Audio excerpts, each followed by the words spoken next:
MVL Yuva Jyothi శ్రోతలకు నమస్సులు.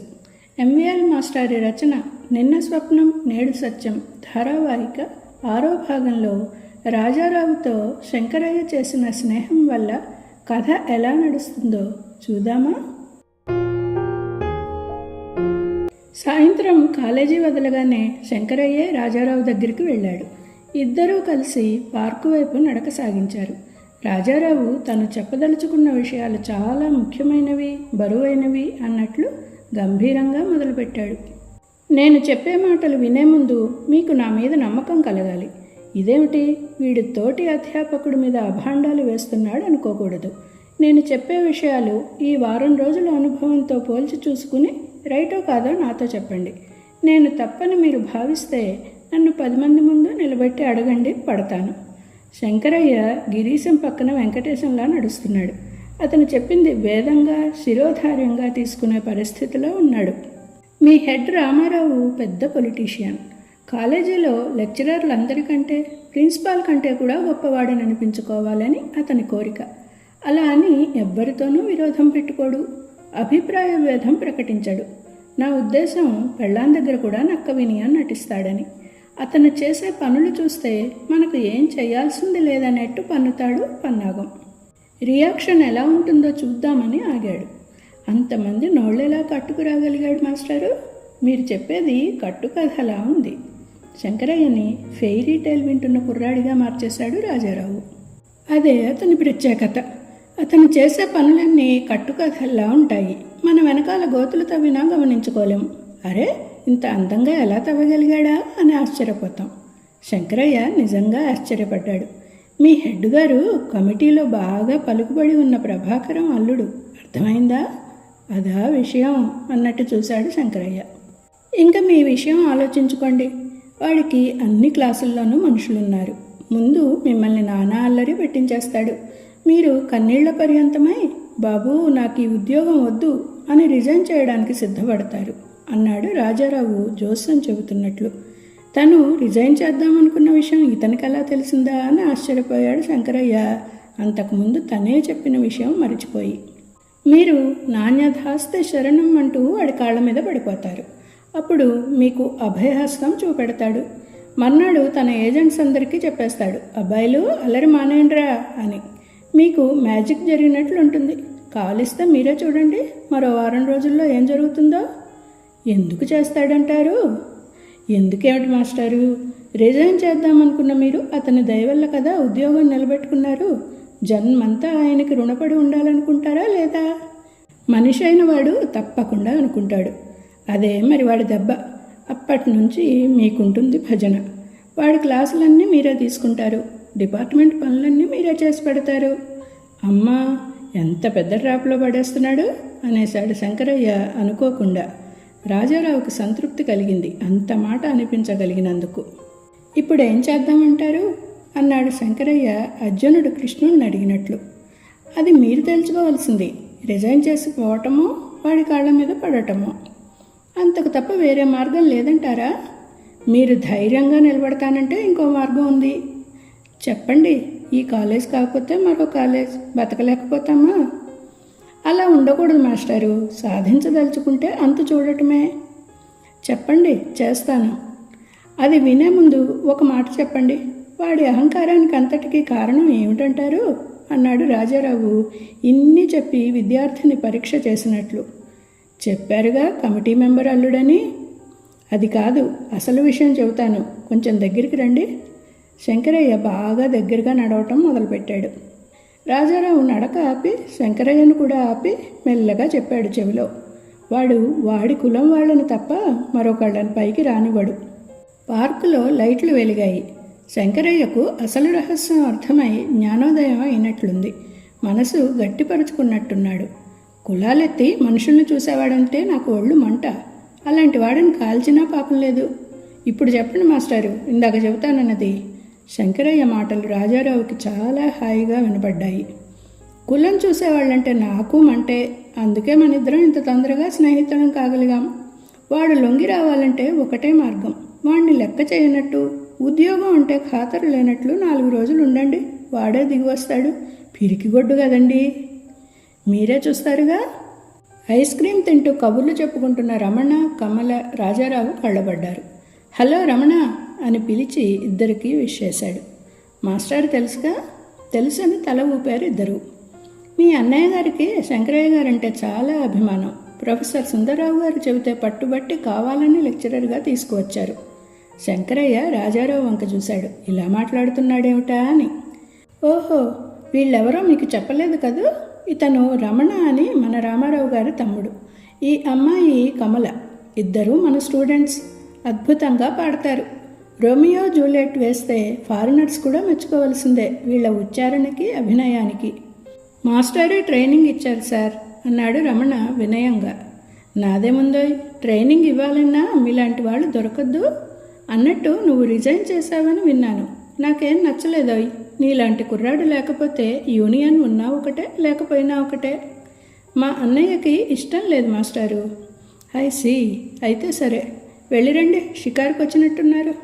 రమణ, కమల మళ్ళా ఇద్దరికి విష్ చేసి కదిలారు. అదేమిటి మాస్టారు అలా చెప్పారు? ఏది, రామారావు గారు ప్రత్యేకంగా మిమ్మల్ని తీసుకువచ్చాడనేనా? రేపు కాలేజీలో చూడండి, వాడి నోటి వెంట ఈ మాట రాకపోతే అనండి. శంకరయ్యకి అయోమయంగా కనబడింది. వీళ్ళిద్దరూ చెప్పానుగా, రోమియో జూలియట్. రామారావుని అడకత్తెరలో పెట్టాలంటే వీళ్లే సాధనం. శంకరయ్య ఆలోచనలో పడ్డాడు రాజారావు మాట తీరు చూసి. అది గమనించాడు. పదండి, మరో పెగ్ కాఫీ తాగి ఇంటికి పోదాం. రాజారావుని విద్యార్థిలా అనుసరించాడు శంకరయ్య. మర్నాడు కాలేజీలో రామారావు ఎదురైతే విష్ చేయకుండా మొహం తిప్పుకున్నాడు శంకరయ్య. రామారావుకి అర్థం కాలేదు. క్లాసుల్లో గొడవలు జరుగుతున్నాయన్న బాధతో మొహం చాటేస్తున్నాడు అనుకున్నాడు. హలో శంకరయ్య గారు, గుడ్ మార్నింగ్ అని తనే విష్ చేశాడు. శంకరయ్యకి తప్పలేదు. రండి, ఫైనల్ BA క్లాసులో పరిచయం చేస్తాను అని ముందుకు నడుస్తున్న రామారావుని కాదనలేక అనుసరించాడు శంకరయ్య. రామారావు క్లాసులోకి వెళ్ళగానే అంతా నిశ్శబ్దంగా లేచి నిలబడ్డారు. శంకరయ్య మిగతా క్లాసులకు వెళ్ళినప్పుడు వినబడ్డ వెకిలి కూతలేవి వినబడలేదు. వీరు శంకరయ్య గారిని మన హిస్టరీ డిపార్ట్మెంట్కి కొత్తగా వచ్చారు. యూరోపియన్ హిస్టరీలో ప్రత్యేకంగా కృషి చేశారు. చాలా బాగా చెబుతారు. మన కాలేజీలో ఇటువంటి వారుంటే పేరు ప్రతిష్టలు వస్తాయని మన కమిటీ వారు ప్రత్యేకంగా తీసుకువచ్చారు. రామారావు మాటల్ని మంత్రముగ్ధుడిలా విన్నాడు శంకరయ్య. అక్షరాల రాజారావు చెప్పినట్లే జరుగుతోంది. పరిచయం పూర్తి కాగానే రామారావు వెళ్ళిపోయాడు. క్లాసు ప్రశాంతంగా జరిగిపోయింది. రాజారావు మీద గురి పెరగటంతో పాటు ఇంత కరెక్ట్గా ఎలా చెప్పగలిగాడా అని ఆశ్చర్యం కలిగింది. హెడ్ని లెక్క చేయకుండా ప్రవర్తించడం, అతన్ని లొంగ తీసుకోవడం, ఈ గొడవలేం లేకుండానే సమస్య పరిష్కారం అయినందుకు ఆనందం కలిగింది. ఏమైనా ఇంత డిప్లొమసీ ప్లే చేసేవాడిని, కులతత్వం రెచ్చగొట్టేవాడిని క్షమించకూడదన్న అభిప్రాయం మాత్రం శంకరయ్య మనసులో దృఢంగా నాటుకుపోయింది. దసరా సెలవులకి అంతా కలిసి పల్లెకి వెళ్ళారు. సీత, రాధ ఇల్లు వాకిలి శుభ్రం చేసి ముగ్గులు పెట్టారు. ఇల్లు కళకళలాడుతూ సందడిగా ఉండేసరికి వెంకటరామయ్య గారికి ఆ పండుగ జీవితమంత సంతృప్తినిచ్చింది. సీత మహాలక్ష్మిలా తిరుగుతుంటే ఆ ఇంటి గత వైభవం గుర్తుకు వచ్చింది ఆయనకి. రమణ ఊళ్ళో ఉన్న స్నేహితులతో కాలక్షేపానికి వెళ్ళాడు. రవి సైన్స్ రికార్డు ముందేసు కూర్చున్నాడు బొమ్మలు వేయటానికి. ఇక్కడకు వచ్చినా ఈ గొడవ తప్పదా బాబు నీకు అంది రాధ. ఏ, నీకు లేదా ఈ గొడవ? ఉందనుకో, అయినా ఈ 4 రోజులు రెస్ట్. పుస్తకాల వంక చూడదలుచుకోలేదు. పెద్ద కాలేజీ ఉన్న రోజుల్లో రాత్రింబవళ్ళు చదివేసినట్టు. చదవకపోతే మాత్రం ఇంట్లో పనులుండవా? మగరాయిళ్ళలాగా రోడ్డు సర్వే చేస్తూ తిరగం కదా. అవకాశం దొరికితే సర్వే చేయాలనే ఉందన్నమాట అమ్మాయి గారికి. చూద్దు గాని, ఈ ఊళ్ళో ప్రతి వీధి తిరిగేస్తాను ఈ 4 రోజులు. తిరుగు, ఏ వీధిలోనో ఏ పిచ్చాడో కనబడతాడు, బేర్మని పరిగెత్తుకు వస్తావు. అంత పిరికిదాన్ని కాదులే. ఏమిటర్రా మీ గొడవ అంటూ సీత రావటంతో ఇద్దరు మాట పలుకు లేకుండా పుస్తకం చేత పట్టుకుని ఉండిపోయారు. మీరు చదువుకుంటున్నారా ఇంతసేపు? గోడలు కుర్చీలు అన్నమాట పోట్లాడుకుంది. రవి, రాధ పుస్తకాల చాటునే నవ్వుకున్నారు. పనేమన్నా ఉందా అక్క? పండగ నాడు పని ఉండదుటే. పద తర్వాత కబుర్లాడుకోవచ్చు. రామారావు ఊళ్ళోకి బయలుదేరాడు 4 పెద్దల్ని పలకరించి రావడానికి. Retired head master college syllabus గురించి, పాఠాలు చెప్పే విధానం గురించి వివరంగా తెలుసుకుని ఆశ్చర్యపోయారు. వారానికి 4 గంటల్లో 8 పుస్తకాలు 10 పుస్తకాలు ఎలా చెబుతారయ్యా? తెలుగైనా ఇంగ్లీష్ అయినా?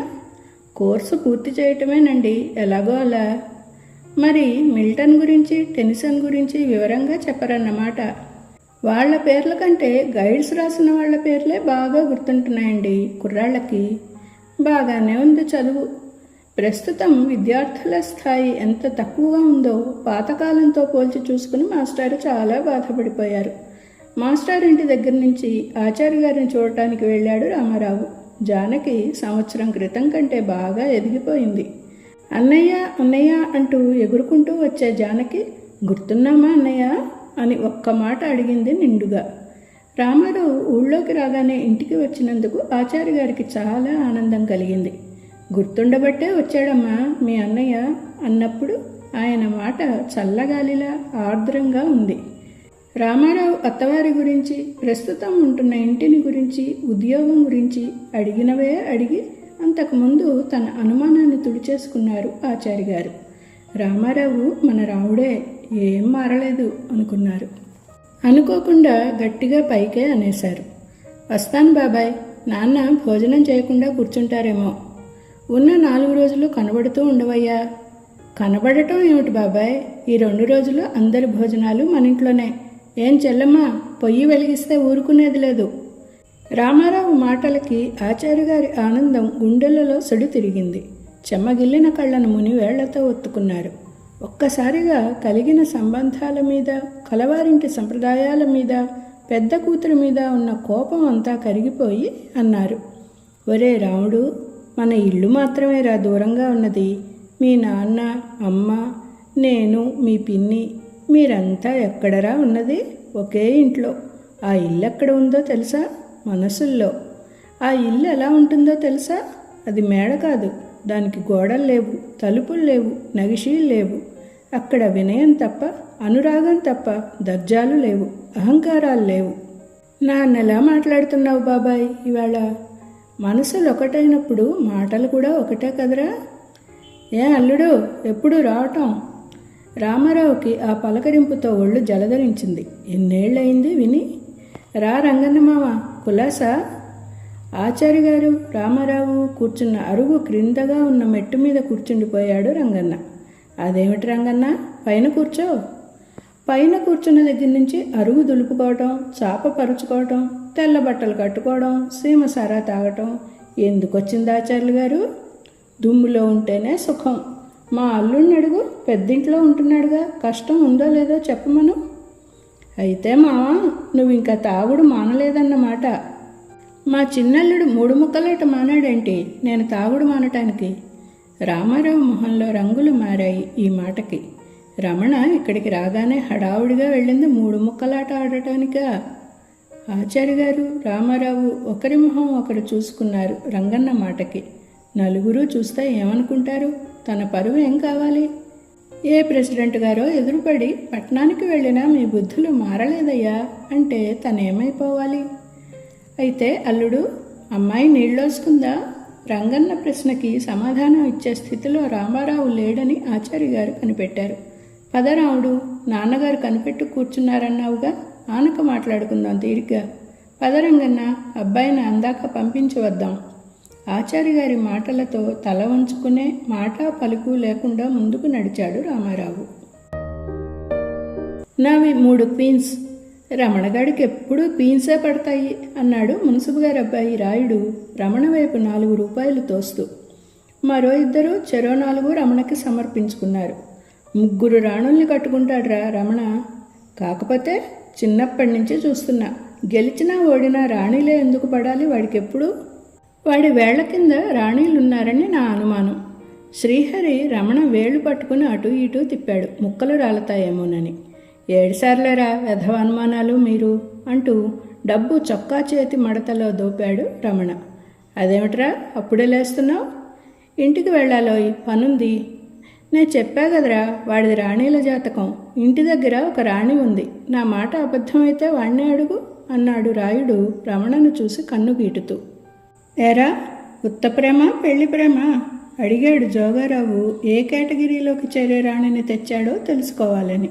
అబ్బే అదేం లేదురా. ఏది లేదు? అది లేకపోతే పోనీలే, వరసేనా? వరసేననుకో. మరింకే పోనీయరా ఇంటికి, ఆ ఉసురు మనకెందుకు? రమణ లేచాడు. రాయుడు పేకదస్తా పెట్టెలో సర్ది రమణని పంపించడానికి కదిలాడు. మళ్ళా ఎప్పుడు? రేపు. రమణ ముగ్గురికి టాటా చెప్పి ఇంటి దోవ పట్టాడు. నిజమే, రాధ తనకు వరసే కదా. ఇన్నాళ్ళు ఈ ఆలోచన రాలేదెందుకనో. రాధ బాగుంటుంది, చాలా బాగుంటుంది, కమల కంటే. కమల సంగతి ఏం చేద్దాం? ఏదో ఒకటి చేయొచ్చు. కులాసాగా హాయిగా కలకత్తా జాంపండు లాంటి రాధ గురించి కలలు కనుక కమల సంగతి ఎందుకు మధ్య? రాధను అడగాలి, నన్ను ప్రేమిస్తున్నావా అని. ప్రేమించటం లేదంటే కావలిస్తే పెళ్ళి కూడా చేసుకుంటానని చెప్పచ్చు. పెళ్ళి చేసుకోవటానికి రాధకి ఏం లోటు? లక్షణంగా చేసుకోవచ్చు. చేసుకోనంటుందేమో. చేసుకోనన్నా బాగానే ఉంటుంది, ప్రేమించుకుంటూ ఉండిపోవచ్చు. రాయుడు రత్నం లాంటి మాట చెప్పాడు. తన వేళ్ల మధ్య ముగ్గురు రాణులున్నారు, కమల, రాధ, మరో రాణి. ఎవరితో వనజాక్షి దొరక్కపోతుందా? రాయుడు మొత్తానికి. రాధ కళ్ళు భలే చిలిపిగా, కమల మాత్రం సన్నని నడు. రాధను అడిగేయాలి, ఇవాళే, ఇక్కడే. సరైన వాతావరణం ప్రేమకి. బావా, ఎక్కడికి వెళ్ళిపోతున్నావు? రమణ ఉలిక్కిపడి ఆగాడు. ఆలోచనల మధ్య ఇల్లు దాటిపోయాడు. రాధ వాకిట్లో నిలబడి పిలుస్తుంది. ఎంత అందంగా పిలుస్తోంది! ఎదురు చూస్తూ నిలబడటం ఎంత అందంగా ఉంది! ఊరు భలే బాగుంది పండగ రోజు. చెప్పులు విడిచి కాళ్ళు కడుక్కుంటే ఇంకా బాగుంటుంది. రమణ కాళ్ల వంక చూసుకుని అప్పుడు చెప్పులు విడిచాడు. రాధ నవ్వుకుంటూ లోపలికి వెళ్ళిపోయింది. పోకిరి పిల్ల. వెంకట్రామయ్య గారు సంతృప్తిగా చూశారు. అందరూ ఒకేసారి భోజనాలకు కూర్చోటంతో. నీ వడ్డనలో ఎన్నడూ తిననంత తిండి తింటున్నానమ్మా అన్నారు. అలా అనుకోకూడదు మామయ్య గారు, దిష్టి కొడుతుంది అన్న సీత మాటకి నవ్వుకున్నారు. ఏం రాధా, ఊరు చూపిస్తాను, వస్తావా సాయంత్రం అన్నాడు రమణ. ఓ ఓ అనగానే కాదు, 10 మైళ్ళన్నా నడవాలి. మధ్యలో కాళ్ళు నొప్పులంటే రిక్షాలు ట్యాక్సీలు దొరకవు ఇక్కడ. నేను ఎన్సీసీ క్యాండిడేట్ని తెలుసా? చూద్దాంగా ఇవాళ. వెంకట్రామయ్య గారు రాధనే చూస్తూ సీతతో అన్నారు. ఏమమ్మా, నీ తోటికోడలికి సంసారం ఒద్దికగా ఎలా చేసుకోవాలో చెబుతున్నావా ఇప్పటి నుంచే? సీత గ్రహించింది రమణని రాధని దృష్టిలో పెట్టుకుని ఆయన మాట్లాడుతున్నారని. మా రాధ నాకన్నా పనిమంతురాలండి, ఇంటెడు చాకిరీ అదే చేస్తుంది. వచ్చే దసరాకి నా ఇంటికి కోడలుగా రావాలి మరి. వెంకట్రామయ్య గారు సూటిగా అనేసరికి రాధ తల వంచేసుకుని అన్నం కలకటం మొదలెట్టింది. రమణ రాధ వంకే చూస్తూ కూర్చున్నాడు. అన్నం తినడం మానేసి. రామారావు కల్పించుకున్నాడు, రాధ బాధపడుతుందేమోనని. చిన్నవాళ్ల ముందు ఇలాంటివి అనుకోవడం ఎందుకు నాన్నగారు? వెంకట్రామయ్య గారు మరి మాట్లాడకుండా భోజనం ముగించారు. సాయంత్రం 4ంటికి రమణ తయారై బయలుదేరదామా అనటంతో ఆలోచనలో పడింది రాధ. భోజనాల దగ్గర సంభాషణతో ఆ పూటంతా ఆలోచిస్తూనే ఉంది. ఎవరి ఉద్దేశాలు ఎలా ఉన్నాయో అని. పెద్ద కోతలు కోసావుగా, దాకా 10 మైళ్ళు నడుస్తానని అని రమణ అనటంతో పౌరుషం వచ్చి వెళ్ళటానికే నిశ్చయించుకుంది. ఉండు, అక్కతో చెప్పి వస్తాను అని లోపలికి వెళ్ళి సీతను అడిగింది. వెళ్ళనా వద్దా అని. రవి వస్తున్నాడా? రావటంలే. సీత క్షణం ఆలోచించి నీ ఇష్టం అని ఆగి, పోనీ వెళ్ళు, చీకటి పడకుండా వచ్చేయండి, ఎక్కువ దూరం నడవద్దు అంది. రమణ ఊరి బయట తోటల వైపు దారి తీశాడు. ఇవి మామిడి తోటలు. ఇక్కడ కోతి కొమ్మచ్చి ఆడుకునేవాళ్ళం చిన్నప్పుడు. కాయలు కాసే రోజుల్లో దొంగతనంగా జొరబడి చెట్టు తులిపేసేవాళ్ళం. రాధ మనసెక్కడో పెట్టి వింటూ ఉంది. రమణ ప్రశ్నలకి మధ్య ఉలిక్కి పడుతూ ఊ అంటోంది. రమణ గ్రహించాడు, రాధ తను చెబుతోంది సరిగా వినడం లేదని. రవి వస్తే బాగుండేది కదూ. ఏమిటి ఏమిటి అంత సీరియస్గా ఆలోచిస్తున్నావు? ఏం లేదు బావా, చీకటి పడుతున్నట్టుంది, పోదాం. అప్పటికే పొలిమేరలు దాటి చాలా దూరం వచ్చేశారు. సంధ్యకాంతులు అందంగా పరుచుకుంటున్నాయి. గులాబీ మొగ్గలా ఉన్న రాధ మరీ అందంగా కనబడింది రమణకి. అప్పటికే అతని కళ్ళు మత్తుగా తూగుతున్నాయి. తన మాటకి జవాబు చెప్పకపోగా తన వంకే చూస్తున్న రమణ చూపులకి సిగ్గుపడింది రాధ. చీకటి చిక్కబడటం, ఊరు దూరం అవడం ఒక్కసారిగా తెలిసి భయపడింది. వెళ్ళడానికి సిద్ధపడినట్లు వెనక్కి తిరిగింది. రమణ అప్పటికి తేరుకున్నాడు. తొందర ఏమిటి? అప్పుడే వెళ్ళి ఏం చేస్తాం? చీకటి పడుతోంది. చీకట్లో నిన్నేం పిల్లెత్తుకుపోదులే, కాసేపు కూర్చుని వెళదాం. అక్క కోప్పడుతుంది. నేనున్నాగా చెప్పటానికి అంటూనే ఇసుకలో చతికిలబడ్డాడు రమణ. కొంచెం దూరంలో రాధ కూడా కూర్చుంది. రమణ తన వంకే చూస్తుండటం గమనించి తల వంచేసుకుని ఇసుకలో గీతలు గీస్తోంది. మోకాళ్ళ మీద తల పెట్టుకుని చేతులు ముందుకు పెట్టుకున్న రాధ కొత్తగా కనబడింది రమణకి. ఎప్పుడూ లేనంత ఆకర్షణ కలిగింది. రాధ, పొద్దున్న నాన్న అన్న మాటల గురించి నీ అభిప్రాయం ఏమిటి అంటూ తల కింద చేయి పెట్టుకుని రాధకి దగ్గరగా ఒత్తిగిల్లి పడుకున్నాడు రమణ. పక్కకు జరగబోతున్న రాధ మోకాలి మీద చెయ్యి వేసి గట్టిగా పట్టుకున్నాడు కదలనివ్వకుండా. రాధకి గుండె దడదళ్లాడింది అనుకోని ఆ సంఘటనకి. చెప్పు, నీ అభిప్రాయం మళ్ళా అడిగాడు. ఏమిటి అంది రాధ వణుకుతున్న గొంతుతో. మళ్ళా చెప్పించుకోవాలనా నాతో? నాన్న అన్నారు చూడు, వచ్చే దసరాకి నువ్వు మా ఇంటి కోడలుగా రావాలని. రాధ మాటలు కూడబలుక్కుంటూ నెమ్మదిగా అంది. పెళ్లి గురించి నాకిప్పుడప్పుడే ఏ అభిప్రాయం లేదు బావా. పోనీ నా గురించే ఏ అభిప్రాయం ఉంది? రాధ దూరంగా జరిగి కూర్చోవాలని ప్రయత్నిస్తోంది. రమణ ఇంకా గట్టిగా చెయ్యి నొక్కి పెట్టాడు కదలకుండా. ఉండు బావా అని రాధ విసుగ్గా అనేసరికి చెయ్యి తీసేశాడు. నిన్నేం కొరుకు తినలే, సమాధానం చెప్పు. నిజం బావా, నేను ఇప్పుడేం చెప్పే స్థితిలో లేను. నేనంటే నీకు ఇష్టం లేదా? రాధ మాట్లాడలేదు. రమణకి కోపం వచ్చింది. రవి కంటే నాకేం తక్కువ? రాధ ఈ ప్రశ్నకి హఠాత్తుగా తలెత్తి చూసింది. రమణ మొహంలో ఉద్రేకం కనబడింది. రవి అంటే నాకు ఇష్టమని ఎప్పుడు చెప్పాను? వేరే చెప్పాలా?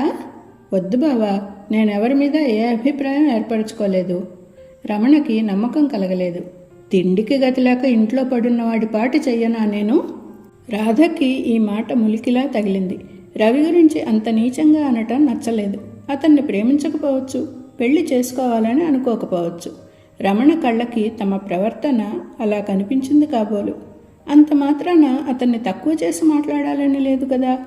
అయినా ఒక రకంగా అతను అన్న మాట నిజమే. నిజంగా రవి గతిలేక ఉన్నాడు. అలాగని ప్రతివాడికి లోకువ కావాలా? ఆ మాటకొస్తే నేను గతిలేక వచ్చిన దాన్నే మీ ఇంటికి. నీకు వాడికి పోలికేమిటి? మగవాడై ఉండి పౌరుషం లేకుండా ఒకరి పంచన పడున్నాడు అతను. నువ్వు ఈనాడు కాకపోయినా రేపైనా ఒక మగవాడి పోషణలో ఉండాల్సిన దానివే. రమణ అంటున్న ప్రతి అక్షరం విన్నది రాధ. ప్రతి మాటలోనూ మగతనంలోని అహంకారం కనబడింది. చాలా అసహ్యం అనిపించింది.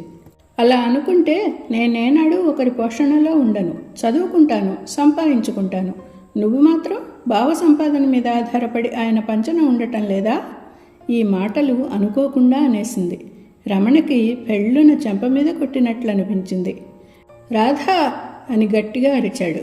ఒక చేత్తో రాధ భుజం పట్టుకుని మరో చేత్తో చెంప మీద కొట్టబోయి ఆగిపోయాడు. బావా, మాటలు అనటంతో సరికాదు, మాటకు మాట ఎవరన్నా అంటారేమోనన్న ఆలోచన ఉండాలి, అంటే పడగలిగి ఉండాలి అని రమణ చేతిని దులిపేసినట్లుగా తీసేసి నిలబడింది రాధ. రమణ కూడా మరేం మాట్లాడకుండా లేచాడు. అతని మనసు అవమానాన్ని భరించలేకుండా ఉంది. ఇంత మాట అన్న రాధతో మరొక్క మాట కూడా అనేసి మరెన్నటికీ మాట్లాడకూడదనుకున్నాడు. అంత దాపరికంగానూ డొంక తిరుగుడుగానూ చెప్పక్కర్లేదు. నువ్వు చెప్పకపోయినా నాకు తెలుస్తూనే ఉంది నీకు అతనికి ఉన్న సంబంధం. సంబంధం అనే పదం ఆడతనానికి బరువైంది, భరించరానిది. రాధ మొహం జేవురించింది. మాట చెప్పలేక గబగబా నడిచింది. ఆమె మౌనాన్ని తననుకున్న సమాధానంగా అనువదించుకున్నాడు రమణ. తోట కాపలాకి వెడుతూ ఎదురుపడిన వాళ్ళు ఇద్దరి వంక పట్టి పట్టి చూస్తూ నడుస్తున్నారు. రాధ తల వంచుకునే తొందరగా నడిచింది. ఇంత చీకటి పడే వరకు ఎక్కడ తిరిగి వచ్చారే అంటూ గుమ్మంలో పలకరించిన సీతను చూసే వరకు రాధ గుండెదడ తగ్గలేదు. పండుగ నాడే ప్రయాణం పెట్టాడు రామారావు.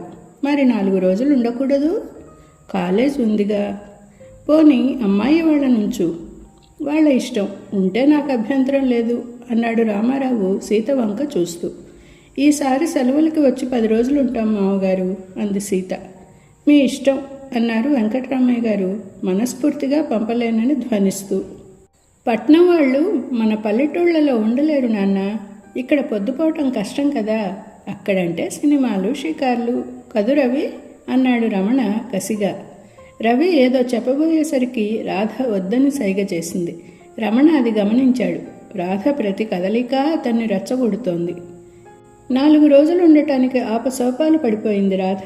పల్లెటూరికి కోడలుగా వస్తే మొగుణ్ణి బలవంతాన పట్టణంలోనే కాపురం పెట్టిస్తుందో ఏమిటో.